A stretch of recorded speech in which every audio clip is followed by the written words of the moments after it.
with speeds of up to 3,333 megahertz available. Click now to learn more. Sample GTX 980s come packaged in this sweet box that has the card upright, looking all majestic with its magnesium alloy fan housing, aluminum frame, and trivalent chromium plating with...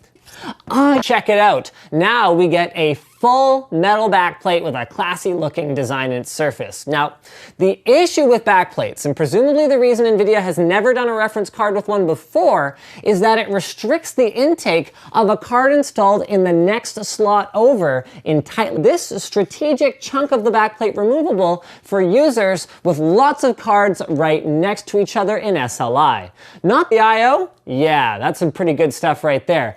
3 DisplayPort ports, so that's up to 3 G-Sync displays off of a single port can all be found here, any 4 of which is a flagship 80 class card. But like the GTX 680, it only has 2 6-pin connectors, a hint at the incredible power core of the GM204 chip that powers this. Did it while consuming less power than GK110 based cards like the 780 and 780 Ti, and while running extreme by 30 watts, increased the number of CUDA cores by 33%, increased base clocks and memory speed by around 12%, and doubled the number of render output units as delta color compression, a technique that allows data coming out of the core to be compressed by a factor of 2 to 1, 4 to 1, or even 8 to 1 in spite of its mere 204 dynamic super resolution. The way it works is it renders the scene that otherwise was just sitting as actually running on a 4K display, but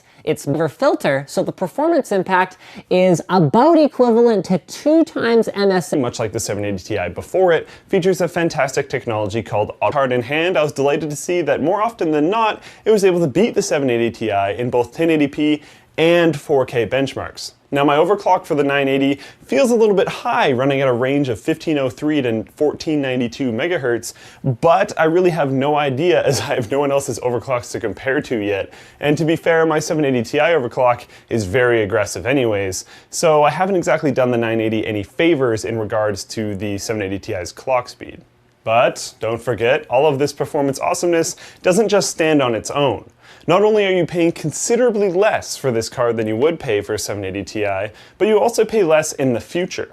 Under load, the 980 has considerably less power draw than the 780 Ti,